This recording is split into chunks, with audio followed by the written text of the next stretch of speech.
Hello, and welcome back to the Coop de Villa channel. I'm Scott Cooper, and I'm here with Noah Fisher, and we've got Jake joining us from the Melbourne Lions too. How you going, Jake? Great to have you on board, special guest. So we are here, of course, to discuss Southampton versus Aston Villa from Saturday night Australian time. It was a huge game, huge 3 points, and we got a massive week coming up with PSG just around the corner and Newcastle United next weekend as well. So plenty to look forward to. And we will be covering all of that and much more after this.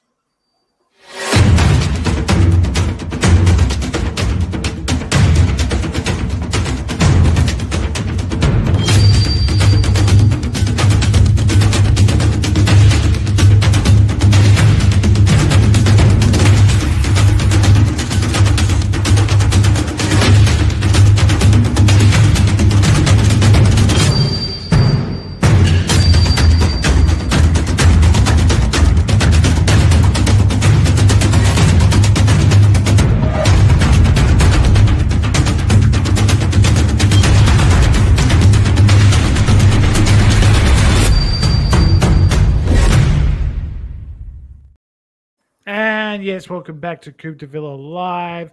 Yes, we're here back on another Monday to cover Southampton versus Aston Villa. Please like and subscribe if you haven't checked us out before. But look, we've got a big game to talk about. We've got Jake here, so I'll go to you first, buddy. Great to have you on board. Friend of Noah's from Melbourne, of course, part of the Melbourne Lions. You were watching the game at the Charles Dickens on Saturday night. And look, the first half was a bit dull, a bit drab, a bit slow, but we got the result in the end, and the substitutes came on and really made an impact. How was the atmosphere? Were people starting to get a bit nervous in the pub there when it was 0-0 with an hour gone? Sorry, mate. Dude, just cut it out a little bit there. Okay. Well, how was the feeling there at the pub with with the game going like it was, and the 0-0 for such a long time, and then finally the substitutes making the difference? Yeah, obviously the first half, obviously as you said, bit dull. Feel like we had a lot of we had the majority of the possession, and we just couldn't find that final ball into the third. Second half, though, game really started to open up. We controlled the ball a lot better. Still kept possession. Didn't give him a sniff, and eventually the result came. That's right. I guess the only sort of chance, Noah, they had in the first half was Cameron Archer, our ex-player. A bit of a lackadaisical mistake from Tyrone Mings, sort of turning blindly and taking a bit of a bad touch. And Archer got in, and Emmy had to make a big save that was crucial in the end. And that was really probably their only moment. But I always felt confident that we'd score. But, a lot happened in that second half. And, yeah, when it did get to an hour and it was still 0-0, I was starting to think, can we score pretty soon, please? Because, it took a while. Yeah, and as you said, Cameron Archer would have been another Cameron Archer thing to do. He scored against us with Sheffield United and thought he might have got the points there. And when he's running through one-on-one, you go, he's going to do it again, isn't he? But he went for glory. If he'd squared it, I reckon it's 1-0 Southampton. The game probably goes different. Obviously, this is a lot deeper and invite more pressure on. But, I mean, we toyed away for a long time. We took a lot of shots from range. Onana had a cracking shot in the second half, but this player, Yuri Tielemans, who we got for free, and Leicester fans made a big mistake. I'm not sure what they're saying now, because he is fucking unbelievable. Yeah, that pass of his was fantastic for Watkins. But just before that, we had the penalty. Watkins again causing havoc. Benderek, another ex-player of ours, didn't really play much, but he took Watkins out and clear penalty, and Asensio misses his first of 2 penalties. Jake, have you ever seen that before in a in a game. It was crazy. At that moment, I thought maybe it's not our day. Oh, mate. Well, I don't get it with I don't get it with the stutter step these days. I don't know why everybody does it. I get it. You're trying to put the keeper the wrong way and, have an easy penalty, but 9 times out of 10, it never works. And to do it once, okay, and then to get another opportunity and be able to do it and then do it again and go the same way as well. It's just, just put your foot through it, I say. Yeah, I think the first one was a pretty good save from Ramsdale. It wasn't an awful penalty, but the second one was, completely awful. And I think probably, Noah, that somebody else will be taking the next one. Yeah, fair to say. I think Martinez should step up and see if he can top one of the top bins. I don't know. It just seems like whoever we put on pens just seems to be no good at Aston Villa. And no matter if it's Duran, Watkins, Asensio, it could bloody be Matty Cash and he'll start blazing over the bar. But at the end of the day, we got the 3 points and boy, we're making this top 5 chase interesting. Actually, certainly are. It's funny that you say that because on Saturday night when we were sitting there watching the 2 penalties, our good friend Peter decided to chime in and say next one should be taken by Emi Martinez. So, all right, something there, mate.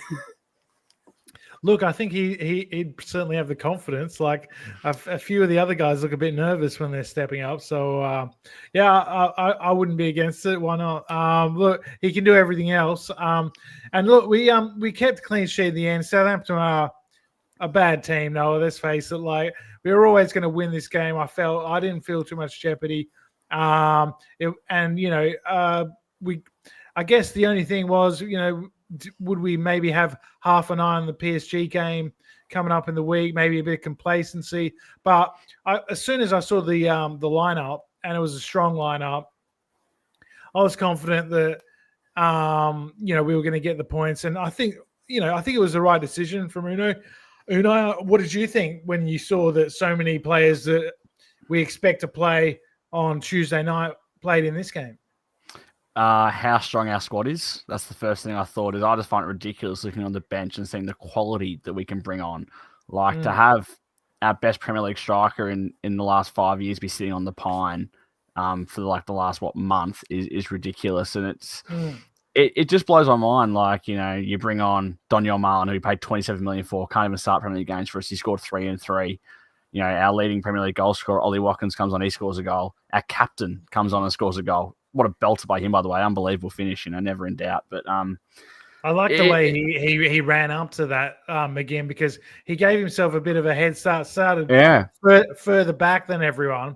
And by the time he hits the edge of the box when the penalty's taken, he's gone full speed. He was smart. It was very good. And on his non-preferred right foot as well. Yeah. Nice finish, definitely. It was, but you look at that squad we had out there, Scott. Obviously, I think Unai does have one eye in the Champions League, and the game's not over, by the way. I know we're 3-1 down, and I think Villa put a post out today saying we believe, and absolutely I believe, because at Villa Park, the way we're playing right now, anything's possible, and there's going to be some players that are hungry because, it took 42 years for us to play in the Champions League again. Who knows when it hopefully won't take 40 years again for us, but who knows? So play it like it's your last and go out there with a swing.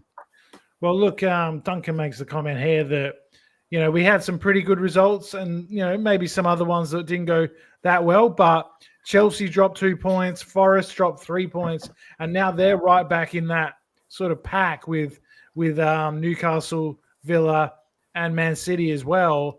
Chelsea. And, yeah, so it's going to be 3 out of those 5.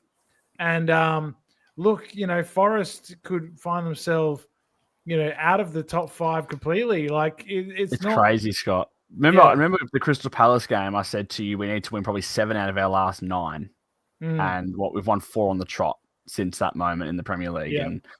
And I still think if we win 7 out of 9, we'll do it. I really think we will. And obviously, we've got some tough ones coming up with Newcastle, City, and Fulham. They make our season. If we get 9 points from those games, we've absolutely got in the bag, in my opinion.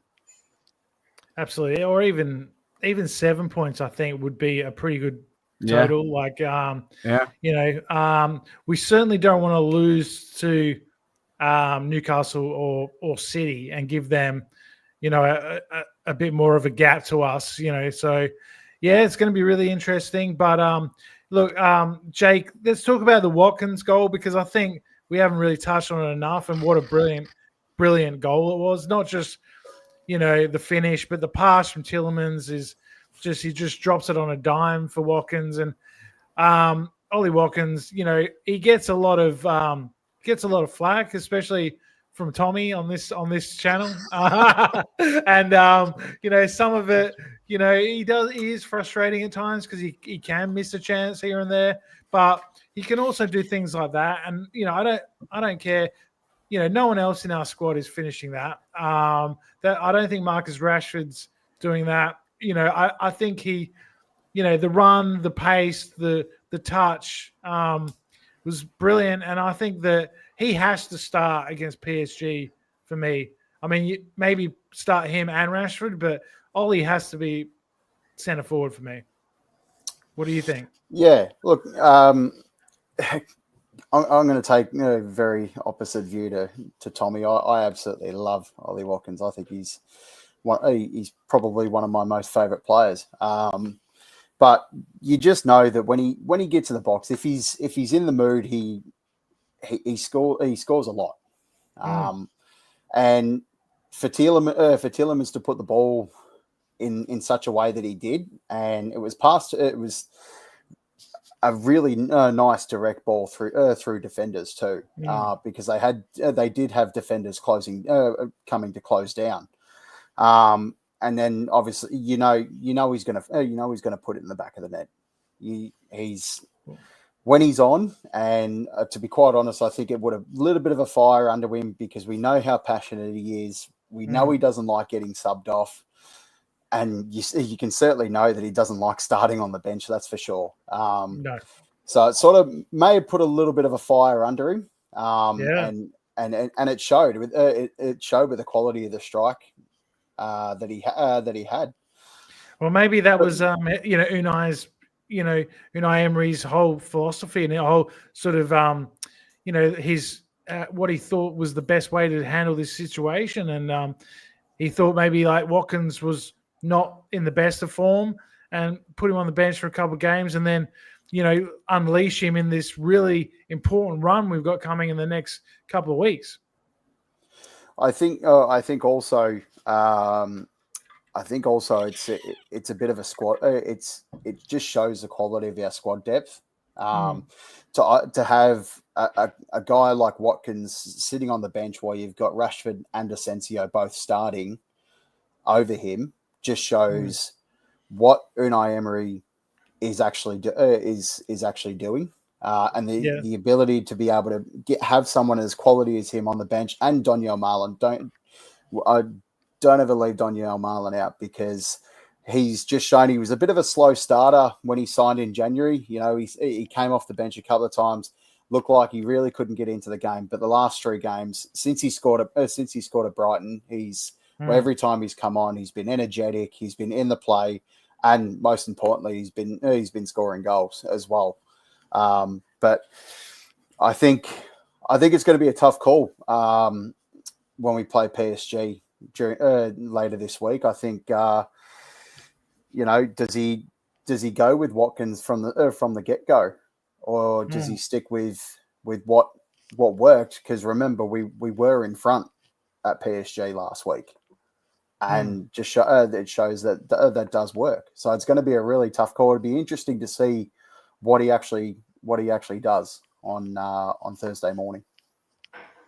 It will, but I just think after scoring a goal like that, Noah, he's got to feature prominently. I think from the start, but I guess Emery will have his plan, and but the finish was just like when the ball was a very straight ball from Tielemans, which is difficult to play that sort of pass, and having the ball come over your shoulder like that to finish with the outside of his right foot on the stretch and keep it under the bar, not put it over. What a goal! Maybe his best goal this season. It'd be close.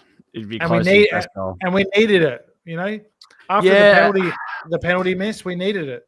I knew as soon as we scored one, the floodgates would score a few, but it just took so long to get that first goal, and it took a piece of brilliance, two pieces of brilliance, the ball from Tielemans and the finish from Watkins. And as Villa fans know, Watkins goes on streaks and he scores in multiple games in a row. So if I'm in Emery, he's my starter.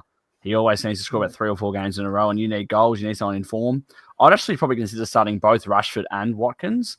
I'd probably start Rashford on the left, though. I wouldn't probably play Jacob Ramsey. I'm sorry, Jakey, I do like JJ, but it's one of those sort of things where I think we need goals, we need threat, we need pace, and need to be direct at home. And having Rashford and Watkins, I think that would be an absolute win. I think you got to go all out. Well, I think you got to go all out Thursday. I mean, this is the Champions League. As you said, it's been 42 years since we last made the Champions League. You've got to go all out. You've got to get early goals, right? Where it's not, unfortunately we conceded late on last week, where that one goal deficit became 2, and it's a lot harder. It's a lot harder to be able to come back from 2 goals down than it is to come back from 1 goal down. And early goals are going to be really important Thursday morning. We've shown time and time again that we can score early goals. Morgan Rogers, and I agree. Well, I agree. We've got to go. We've got to put all of our guns on the field to start the game and see what we can happen. Because if we get 1 goal early, you just don't know. We've got nothing to lose and all to gain. That's all I'm going to say. Nothing to lose and everything to gain. So have a crack. I think Dickie makes a good point here that Emery is really utilizing his squad and he wants certain players coming off the pitch and being the finishers. Like being the ones that we kind of wear the team down and then come out and score late in the game, because we've had many games this season very similar to this Southampton game where the first half was a bit slow, not really much happened, and we sort of played maybe cautious and within ourselves, and then we sort of make the subs and kind of open up a bit in the second half and use our physicality, because I think we've got a lot of physicality with the likes of Morgan Rogers, Ramsey, Watkins, Rashford. Marlon, when he comes on, we can really stretch teams. And I think it's a good point from Dickie that maybe he will hold 1 or 2 of these guys back, and he won't go all out early, and he'll say to himself, look, if it's still 0-0 at halftime, that's fine by me, and we can just attack them second half and go all out. But I agree with you, Jake. I think if we get an early goal and Villa Park's rocking, then that's our best way forward to go through in this tie. But we'll have to wait and see. Let's talk about Marlon's goal, Jake, because very similar to his goal against Brighton. Good early first touch, gets on his right foot, low across the keeper, and he sort of came into Villa from Dortmund with a reputation, where he gets on hot streaks sometimes, but then he goes games without scoring. Is he a forward? Is he a winger? He kind of hasn't really lived up to his potential fully. He's been a bit hot and cold in Germany, and for the national team, he's actually got a pretty good record. Like, he does score quite a few goals for Holland. So I'm glad to see that he is, settling in and he's getting his chances. And obviously he can't play against PSG on Tuesday night. So it's going to have to be, Premier League and FA Cup for him. And I think he's got a really good big role to play in this end of the season. Yeah, look, as I said before, he's when he came to Villa across from Dortmund, he was well renowned for scoring goals and for being really aggressive in front of goal. I was actually the first couple of times I saw him come off the bench in around that January-February mark, I thought I was a bit skeptical. Thought, is he going to be able to live up to to all that had been said about him. He had a pretty good scoring record in Dortmund. I've heard a couple of Dortmund fans saying, this guy is a really good get. And at that time, I just thought, I can't really see it at the moment. But he's come in, he's come in leaps and bounds, and he's become a really good replacement for John Duran since he left. Especially in the last 3 games, and Duncan just said he's, he can play. He can play as a winger. He can play up front. Personally, I'd like to see him play up front, back to and backing up Ollie Watkins. I'd rather see him playing up front because we know the type of quality finishing that we can get, and he's proven it time and time again in Germany for the national team and for Aston Villa as well. Do you think he's a better option as a backup striker to Watkins than Rashford, who's been playing number 9 recently? I feel like I would prefer to have Watkins. Rashford maybe more of a winger. Yeah. I feel like Rashford. He's great in front of goal. Great in front of goal, but he has the pace to be able to get past defenders and have the quality to whip the ball round too. He's got some serious whip when he really wants to. Excellent. Well, again, I mean, we got so many options up there. It's really a good problem to have for Emery, and he could go any of numerous ways, like against PSG, against Newcastle next week. So it's going to be really good to see. Look, another good game this weekend was the EFL Trophy Final. I don't know if you call that, Noah, but the world-beating Blues, Birmingham City, that are ripping up League One, and they're coming for us. So they're going to win it all in a couple of years. Tom Brady and the like. Look out, Villa. Here we come. Can't even beat good old Peterborough in the final, and there was a couple of ex-villains on that Peterborough side, wasn't there? How good's Jed Steer? That's what I got to say there. How good is he? And I just find it so funny because the bloody is it called the Papa John's Trophy? Is that what it's called? I don't really know. I think it's called the EFL Trophy now. EFL Trophy now. It was the Papa John's. Yeah, the Papa John's. That's and the checker trade trophy cabinet. Unfortunately, we're not allowed to play in that because we are a quality team. But I mean, I'm so happy for Peterborough. I think they went back to back in winning that cup. I think, and for the lower league sides, the ones a bit lower down like Birmingham and stuff, it's such a good opportunity for them to get to Wembley and win a competition. And I know Birmingham sold out their 50K, whatever it was, and whatnot. Big hype around them, and they didn't quite show up on the day for the League One title holders now. But how good is that? Imagine being. Sorry, Scott. Go ahead. No, I was just. It looks like they will win League One. I think that's been confirmed. It would have been a bit of a shock to Tom Brady and the boys there. There was some, footage of them not looking very happy in the stands, and you got to love to see it. Imagine thinking you're the biggest club in Birmingham, and your claim to fame is that we made an EFL Trophy final in League One. That's your biggest claim to fame, while your crosstown rivals are sitting there playing PSG midweek in Paris in a quarterfinal to potentially put yourself in a semi-final. We're a really small club in Birmingham. Yeah. Well, that's it, and I think the big thing they always say is, we were the last team in Birmingham to win a trophy. So hopefully we got the FA Cup coming up. We can put that to rest, and we can bring proper the world back to alignment. Let's say, like how it should be. Unfortunate. Just I hope you don't drown in your tears, Birmingham City fans. And I'll tell you what, though, the fans weren't happy. They were punching each other up. I'm not sure you guys seen the videos on Twitter or anything. But they've been punching each other up. Which obviously is something you don't want to see. But I'm going to go to Kieran's comment here. My first ever game was a Villa Blues derby in the Championship this kit we wore. Alan Hutton scored. Yep. Great day out. I do love the derby, but I don't want them in the Premier League. I'd rather have drawn them in a cup. If that makes sense. Like I do love the derby. It's one of the biggest in the country, and it's so good for the city and stuff. Not really for the police, but it's good for the city. No. When it happens, but I don't want to see them back in the Premier League. I can't. I don't want to. I mean, I like to see us beat them a lot, but I do. I know that's what I mean. Like I love it.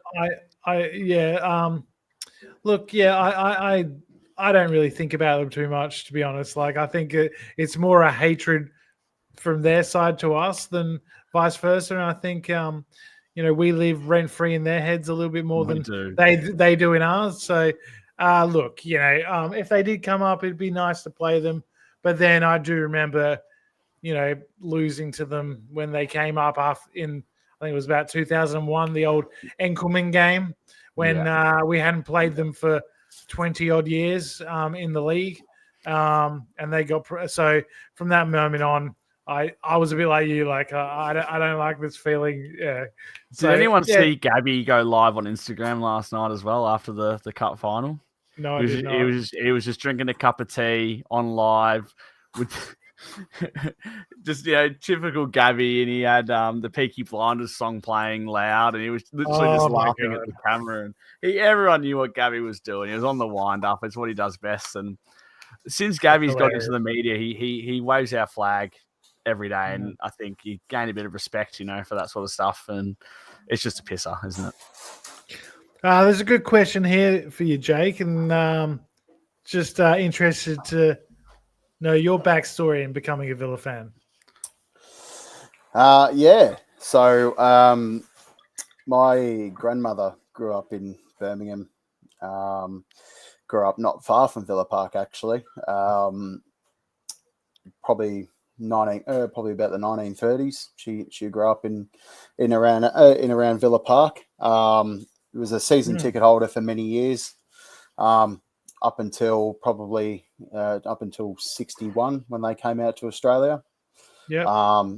The person that my grandpa, she married was actually a West Brom fan. So, could have gone either way, but you picked the right side. You picked the right. So it's always nice to have that little family connection. And even though she's passed away now, even now, mum sort of takes a little bit interest in it, even though she's not a big football fan herself. But she takes a little bit interest just because my grandmother was a season ticket holder way back when. So that's how I got that's how I got to it. And it took me a long time to realise. I've probably only been more of a Villa fan for probably the last probably a couple of seasons just before we came back up. So so my awesome. Good stuff. Haven't looked back and seen us rise, and I've also felt felt some pretty crushing lows that playoff final that we got beaten in. It was pretty grim for a while there, but we the last few years have been good. So that's been amazing to see. This rise of the club going from the Championship to Champions League and everything in between, a potential FA Cup final, maybe a trophy around the corner. So, it's a good time to get on board. Absolutely. Got another question here from Billy. What position do you think we need to prioritize in the summer? Anyone? It's obviously one that screens out, but I think Matty Cash does a splendid job. I think if we're going to take our back line to the next phase, I think we do need a new right back. And as I love Matty Cash, I love what he's about. I think he's a great footballer, but the way we're progressing right now, that's a position I think we need to upgrade. What about a right winger? Because we lost Diaby and Leon Bailey's had a difficult season. I think it depends, obviously, what happens with our loanees, with Rashford and with Asensio. Well, yeah, exactly. We don't have Asensio. So let's say he went back to PSG. Then obviously, it's obvious, but I think we will probably keep him. Not gonna lie to you. So I think that counts as strengthening it. I'm not sure. Oh yeah, well that definitely counts as strengthening. But he doesn't really play there, does he? He can though. He can play there, but I haven't seen him play there once. He's always playing as the number 10, and he pushes Rodgers out there, which I don't think really gets the best out of Rodgers. No, I don't like I prefer Rodgers in the 10. And, I don't know, maybe if we can get Asensio a full preseason under Emery, he can maybe do the dog work that needs to be done out on that right-hand side. I'm not really sure, but I think early on in Asensio's career, they may have trialed him out on a wing, especially out on the right side. I briefly remember that he was that he was a winger at one stage, but probably later in his years, maybe has become that number 10 role. Maybe as that Morgan Rodgers style player. But yeah, I think early in his career, and I would like to see him a little bit more out there because again, he's similar to Rashford, but Rashford's probably got him for pace a little bit. He's still quick, but yeah, Rashford's probably got him for pace. But geez, the way that he uses the ball and the way that he not only set up, but he can finish as well. I say that with a bit of a laughter because after the second penalty I saw on Saturday night, I'm not so sure, but I know that he's a very, very good quality player, and I would be throwing the absolute kitchen sink to keep him as a permanent player next season, because I think we don't want to become a one and done club. I mean, you have a look at Newcastle. They spent 1 year in the Champions League, and then they spent the next year sort of that 8th to 9th, 10th position. Now they're coming back up, but we don't want to be known as that club that just makes a semi-final and then goes finishes outside Europe next season. No. We want to be consistently challenging. And I think we need to be able to bring these players in, players like Asensio, Rashford, get them on permanence. I agree with Noah. I think we need to strengthen at right back. I think, as much as Matty Cash, has done well and he's served the club, he's really served the club well. I think we need to do a bit of an upgrade there. Do you think Garcia can step into that role? Potentially. Sorry? Do you think Garcia is good enough to maybe take that role next season?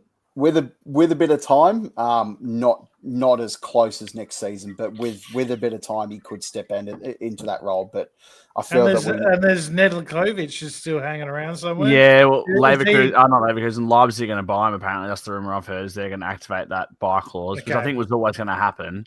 He just didn't quite work out at Aston Villa, but Garcia's come in. I always liked what I saw. Like I was a bit. I saw Ned play Wickham. Wickham away. I saw in the League Cup, and Ned looked good against them. But unfortunately, never really got many chances. When you think about it, when Garcia started games, and I'm not sure what he proved at training or whatnot. But Emery and Konsa played out there quite a bit. Yeah, but 9 times out of 10, the guy that gets paid to make these decisions has got it right. So I agree. I'm just a bit surprised that we'd let a promising young player who who plays in a position that maybe we're not the strongest in, go. But I guess if we can get a profit on him, it's good for PSR, and 100%. he probably wants to play first team football because he's in the Serbian national squad now. So, he got a World Cup coming up soon. So I'm sure he wants to be in and around it for that. So, yeah. But I think Garcia, can be good, can be a good player. But I probably agree with you, Jake, that I would be surprised if he's starting next season. It'd probably still be Cash or someone else that we could bring in. I mean, there is a kind of rumor going around that Kevin De Bruyne wants to stay in the Premier League. Would you look at someone like him? I mean, he's 33, but could he give you that little bit of something, off the bench or, play every second game? He is just going to take a spot of someone else, though. It's very interesting, strong. right? It's interesting because someone of his caliber yes, but you got to remember at 33 he's not he's not up there with a guy like Ronaldo or Messi or guys that are doing it, guys that were doing absolutely wonders at his age. He's not in that conversation. Yeah, the injuries seem to have affected him a bit in the last 2-3 seasons. And not just his injuries, but it seems like he had a bit of an attitude problem for a while there. When he wasn't getting the game time that he wanted, when he was starting on, when he had to start on the bench, and that's just obviously City being really cutthroat as it is. But I wouldn't want to bring him in. I'd rather bring somebody in that's gonna a lot younger, that's going to be able to give us 5, 6, 7, 8 years, and or a kid that's going to really develop like a Garcia. Garcia is only young. He's going, and as I said, he's one for the future. Not immediately, but I would rather invest time in Garcia than a 33-year-old Kevin De Bruyne who's already done it all. He doesn't need to do anything else. No, I guess from a PSR point of view, the fact that you can get him on a free transfer, I guess, would be the only thing that might tempt me a little bit. But then again, I agree. We got plenty of players in those positions like Rodgers, Ramsey, and these kind of guys that need to be playing, need to be, And if it was out of like Asensio or De Bruyne, I want Asensio. I want Rashford. I want guys that have played under Emery and it's worked.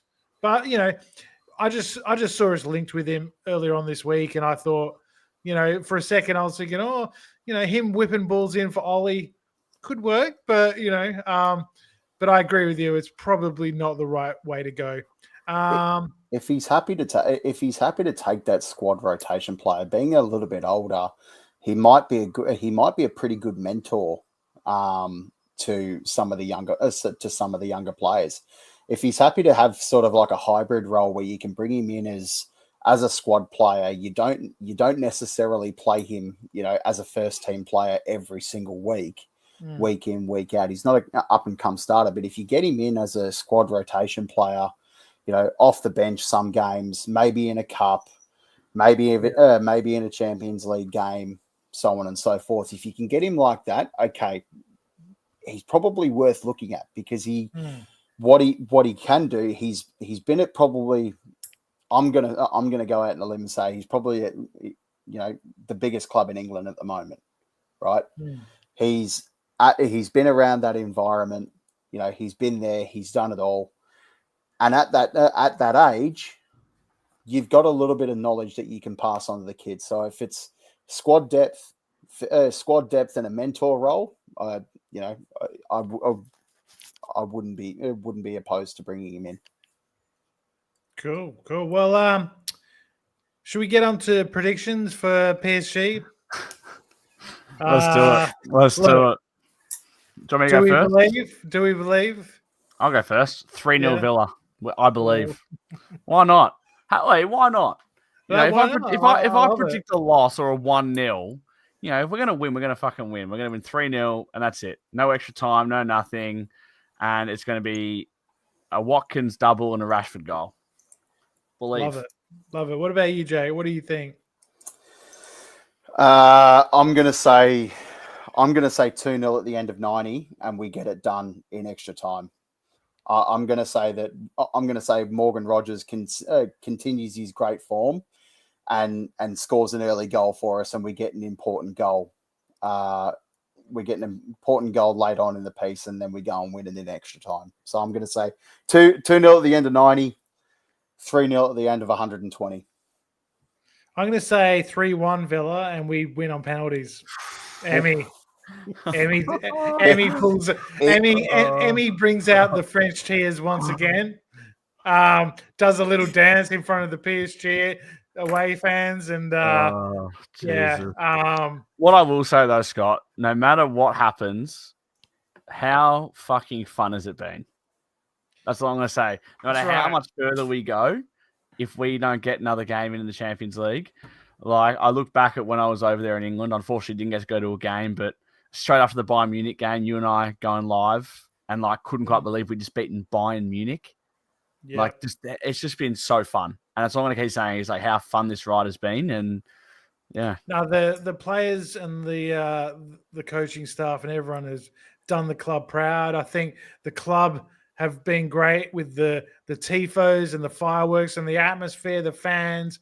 Everyone has really embraced it. Villa Park is back on the map. We're back on the map. We're it's amazing. Like journalists are writing books about Aston Villa now. I saw Guillem Balaguer, who's a very famous Spanish football writer, is doing a book on Unai Emery and the rise of Aston Villa. Oh, we have a doco. I'm keen for a doco. We deserve one. We deserve a doco. That'd be great. And look, I think this is just the beginning. Even if we go out tomorrow night, I think the fans will be positive. They'll cheer the team all the way. They won't get negative or walk out early or anything. And look, we'll be back. We'll be back. Absolutely.